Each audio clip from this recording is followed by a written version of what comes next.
Times are hard, but they're much tougher than they should be. As we emerge from the pandemic, find a new place in the world outside the European Union and transition to a carbon-neutral economy, our country faces great challenges. But at the same time, great opportunities are within our reach. We can rebuild stronger, learning where our society and our services need more resilience. We can do more than just get Brexit done. We can ensure Britain is in the best position to thrive outside of the European Union. And we can lead the world in zero-carbon industries, generating high-skilled, high-wage jobs across the country.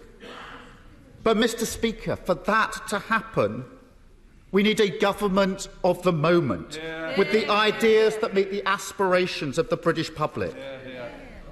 This thin address, bereft of ideas or purpose, without a guiding principle or a roadmap for delivery, shows just how far this government is from that. Too out of touch to meet the challenges of the moment, too tired to grasp the opportunities of the future. Their time has passed. Mr. Speaker, the first great challenge our country faces is the cost of living crisis. Inflation stands at 7% and rising. Household bills have gone up by hundreds of pounds.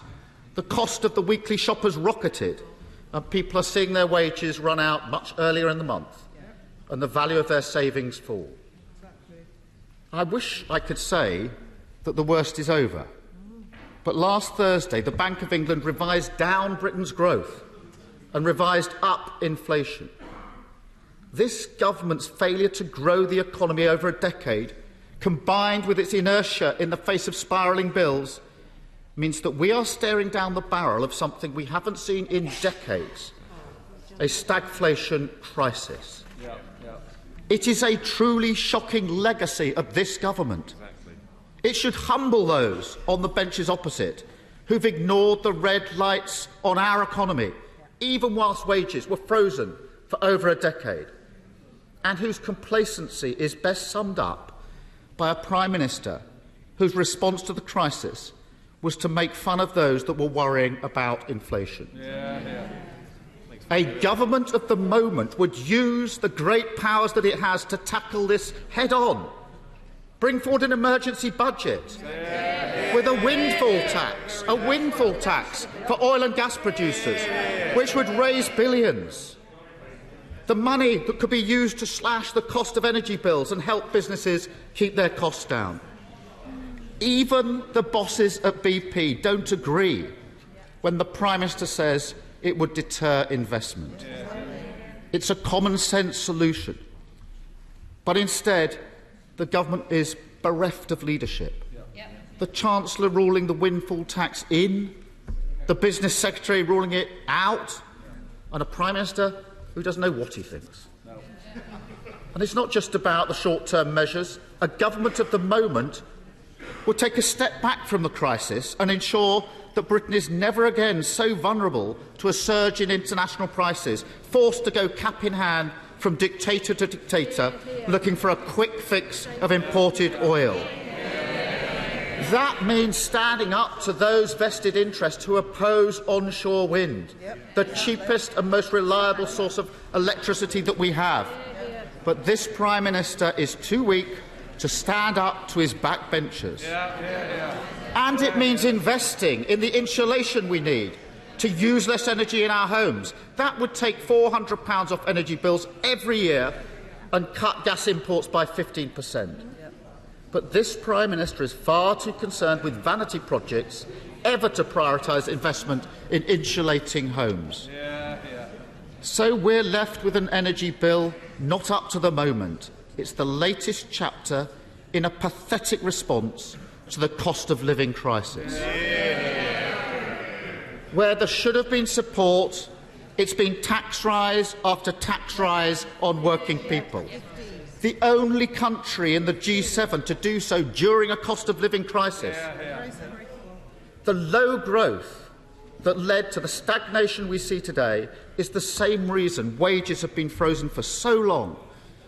Over 12 years of Tory government, the economy has grown far slower than when Labour was in power, and it's set to go even slower in coming years. The slowest growing economy in the G7 next year. As the Director General of the CBI said, for a country that's used to growth of 2 to 2.5%, the Conservative record is simply not good enough. Mr. Speaker, we can't afford to go on like this. If the Tories had simply matched Labour's record on growth in government, people would have had higher incomes, boosting public finances, and we could have spent £40 billion more on public services without having to raise a single tax.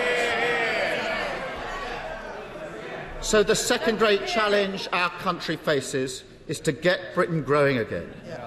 A government of the moment would have grasped the nettle and set out a new approach to the economy, an approach based on a stronger partnership between government and businesses, a partnership dedicated to growth. There would have been an industrial strategy to grow the industries of the future, with the government providing initial investment that brings confidence and security and acts as a catalyst for the private sector to invest in gigafactories, hydrogen and steel. High productivity jobs right here in Britain. A government at the moment would finally abolish business rates and replace them with a fair system that creates a level playing field with online giants so that our businesses can compete, invest and grow. And a government of the moment would have a plan to revive our town centres and new businesses, providing finance for a new generation of start-ups in our town centres, giving councils the power to take over empty shops and fill the space with workshops and offices in the jobs of the future. Instead of that new approach to the economy, we have a Chancellor who thinks it would be silly to do anything different. A Chancellor who, rather than partnering with business, has loaded them up with debt and wonders why they're struggling to invest. A Chancellor who seems content to have the slowest growth of any G20 country, bar one, Russia. A Chancellor whose legacy will be low growth, high inflation and high tax, and with it the diminishing of Britain's living standards. No hope of taking on the big challenges, no hope of seizing the great opportunities. Hopeless. And because they're not up to the challenge of growing the economy, all those tax hikes aren't going into improving public services. No chance of a doctor's appointment. People forced to wait months for urgent mental health treatment. Supersized classrooms the norm again. Never before have people been asked to pay so much for so little. And, Mr. Speaker, the third great challenge we face is ending the poverty of ambition this government has for our public services. That means a government at the moment relentlessly focused on school improvement. Labour would improve leadership and teaching standards at state schools, funding it by ending tax breaks for private schools. It means a government of the moment that would finally deliver world-class mental health provision that matches years of empty rhetoric on parity with physical health. Labour would hire new clinicians so we can guarantee mental health treatment in 4 weeks, paid for by closing loopholes to private equity firms. Instead, we have a government that went into the pandemic with record waiting lists and has got no plan to get them down any time soon.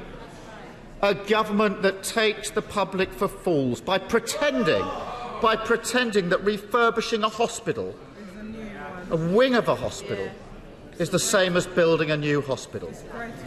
A government that can't hire the GPs it promised or the GPs we have to see more patients. Lost in spin, no ambition, not up to the challenge of the moment. And it's not just education and health that needs reform. Fraud has become commonplace. 7 million incidents a year. Britain routinely ripped off. But the business sector has suggested it doesn't even count as crime. The fraud is just the tip of the iceberg. Victims are being let down whilst this government lets violent criminals off. The overall charge rate stands at a pathetic 5.8%, meaning that huge swathes of serious offences like rape, knife crime and theft have effectively been decriminalised. A government of the moment would say enough is enough. Invest in community policing. Pulling resources, nobody can be proud of this record of 12 years. Invest in community policing, pulling resources away from vanity projects like his ministerial yacht.